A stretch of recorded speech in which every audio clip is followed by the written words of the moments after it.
গত ভিডিওটা দেখছিলেন যে ট্যুর না শেষ করে চলে আসতেছে ভিসা নেওয়ার জন্য ঢাকাতে আসার পরে ভিসা পাইলাম। তারপরের দিনই ফোন আসছে বিএসবি মার্ট থেকে, একটা জিএসএক্স আর সাদা কালার আসছে।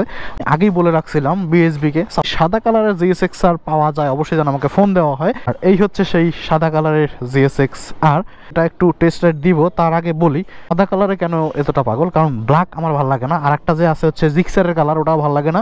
লাল আর কালোটা মোটামুটি ভালো লাগে, আর শুধু বাম্বলবিটা ভালো লাগে, কিন্তু বাম্বলবি এখন বর্তমানে পাওয়া যাচ্ছে না, খুব কম। বাম্বলবি আছে সেটা হচ্ছে ইয়ামাহা R15 ভার্সন 3, এটা হচ্ছে ইন্দোনেশিয়া, বাট চলবে না, ওটার দাম বেশি। শুনলাম এইটার দাম অনেক কম, 3,10,000 টাকায় বিএসবি মার্ট এটা দিয়ে দিবে। তো আমাকে ওইরকমই বললো।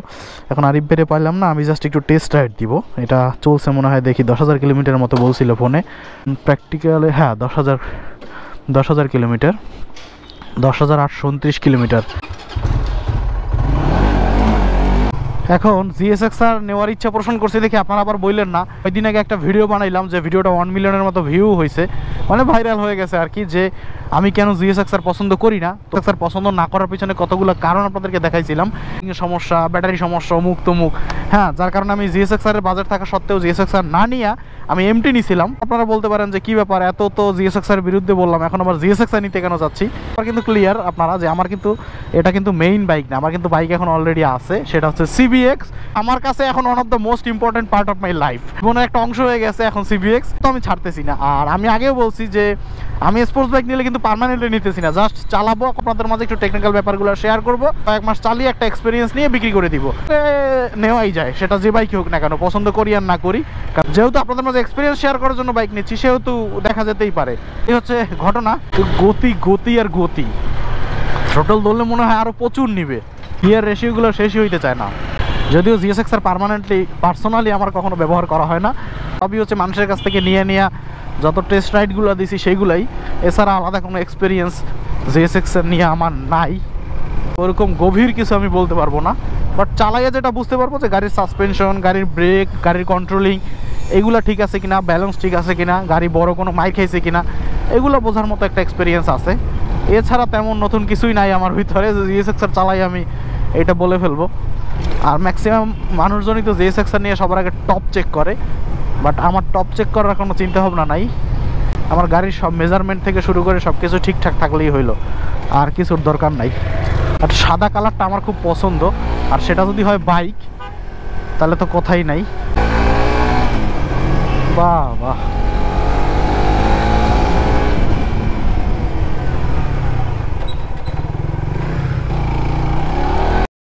এতক্ষণ অতিরিক্ত এক্সাইটেড মানে লুকিং গ্লাসটাই খুলি নাই। আমি কি বলি যে এরকম আমার কাছে আনইজি লাগতেছে কেন, আসলে তো আমি লুকিং গ্লাস ওপেন না করে চালাচ্ছি, যার কারণে এরকম আনইজি লাগতেছে।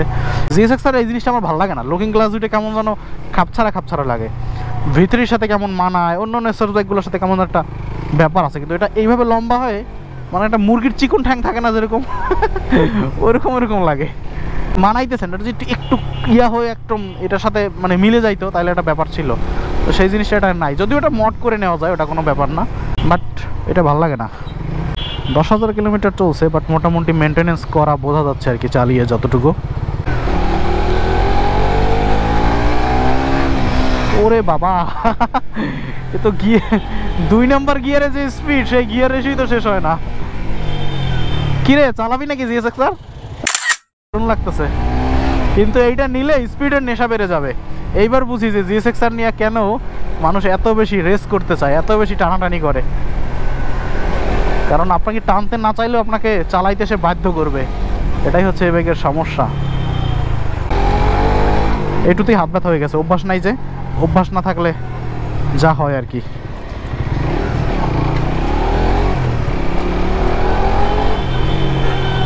আমি সারা জীবন এমন বাইকই চালাইছি যে বাইকগুলো আমার হাইটের সাথে যায় না বললে ভুল হবে, মানে অনেকেই হলে সেই বাইকগুলো নিত না। যেমন রুশি এক্সেল, যেখানে হাইট লাগবে 6 ফিটের উপরে, সেখানে আমার উচ্চতা 5 ফিট 5, তারপর আমি রুশি এক্সেল একটা অফরোড বাইক চালাইছি। তারপর হচ্ছে ডাব্লুআর, অনেকে সাহসই পায় না, ডাব্লুআর আমার কাছে খুবই ইজি লাগে। টেকনিক জানলে পরে হাইট আসলে কোনো ইস্যু না, বড় বাইকগুলোও চালানো সম্ভব। আমার কাছে আফ্রিকা টুইনো যেটা লাগবে, আমার কাছে জিএসএক্স আর সেরকম। জিএসএক্স আর হাইট কিন্তু খুব ইজি, দেখেন পা দিলেই নামায় পেয়ে যাচ্ছি, খুবই কম হাইট হইলেও ইজিলি চালানো যাচ্ছে। এটা হচ্ছে জিএসএক্স এর একটা প্লাস পয়েন্ট। যার কারণে বেশি লম্বা মানুষগুলো যদি জিএসএক্সআরে বসে খুবই বাজে লাগে দেখতে, খুবই বাজে লাগে। এরকম আমার মতো একটু গোটু মোটু যদি বসে তাইলে ভাল লাগে। আমার হাইটের সাথে সবথেকে কমফোর্টলি যায় সিবিআর আর জিএসএক্সআর, কিন্তু আমার কখনো এই দুইটা বাইক পার্মানেন্টলি ব্যবহার করা হয় নাই। আমার সব ব্যবহার করা হয় উঁচু বাইকগুলো। এই যে সিবিএক্স তো আমি শিওর অনেকে 5.5 হওয়া সত্ত্বেও সিবিএক্স চালাই দিতে পারবে না, এই আতঙ্কেই শেষ হয়ে যাবে যে এত উঁচু বাইক কেমনে চালায়।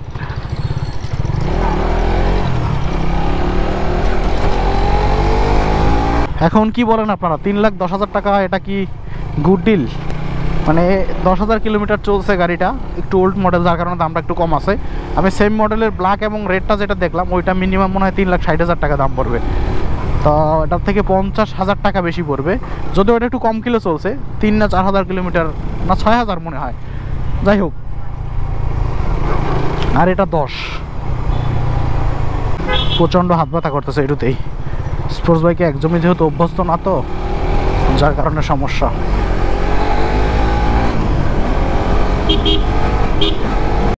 হ্যাঁ, এইটা যদি হয় তাহলে আমার বাইক হবে CBX, boss and sports bike GSXR, but not sure. এই ভিডিওতে আমি ক্লিয়ার করতেছি না যে আমি জিএসএক্সআরই নিব, কারণ আমার হাতে এখন অনেক সময় আছে।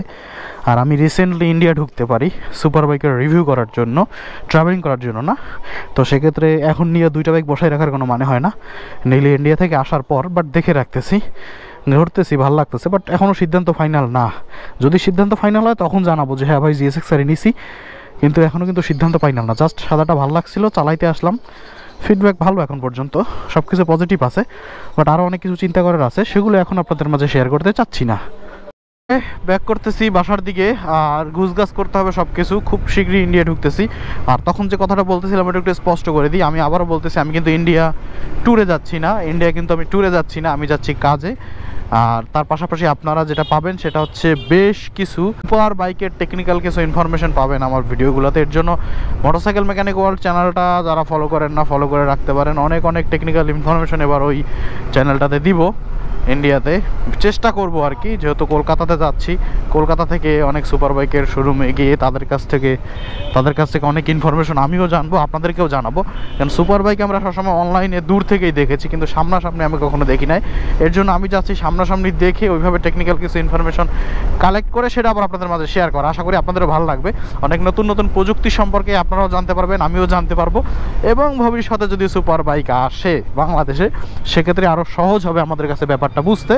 যেমনটা ইয়ামাহা R15 ভার্সন 4 বাংলাদেশে ঢোকার পরে এই ব্যাপারটা না, শুধুমাত্র কয়েকটা টেকনোলজি, এই যে এবিএস, তারপরে হচ্ছে ট্রাকশন কন্ট্রোল, তারপরে হচ্ছে কুইক শিফটার, এই ব্যাপারগুলো না সাধারণ কিছু মানুষকে বুঝাইতে যে এটার উপকারিতা কি, এটার কাজ কি, এটা বুঝাইতে বেশ কিছু প্যারা খাইতে হয়েছে। এবং কিছু মানুষ এগুলো নিজে গ্রহণ করতে পারে না, এগুলোর মানে বলে আর এগুলো ফালতু টেকনোলজি, এগুলো টাকা নেওয়ার ধান্দা, এখনও বলে। এগুলোর গুরুত্ব বা এগুলোর ব্যবহারের ব্যাপারগুলো আসলে স্পষ্ট হইতে পারে না, যার কারণে অবশ্যই সকলের সব ধরনের ইনফরমেশন জানার প্রয়োজন আছে। যাই হোক, তাহলে এই ভিডিওটা এখানে শেষ করি। ভালো থাকেন সকলে, সুস্থ থাকেন, দেখা হচ্ছে পরবর্তী ভিডিওতে। Bye bye.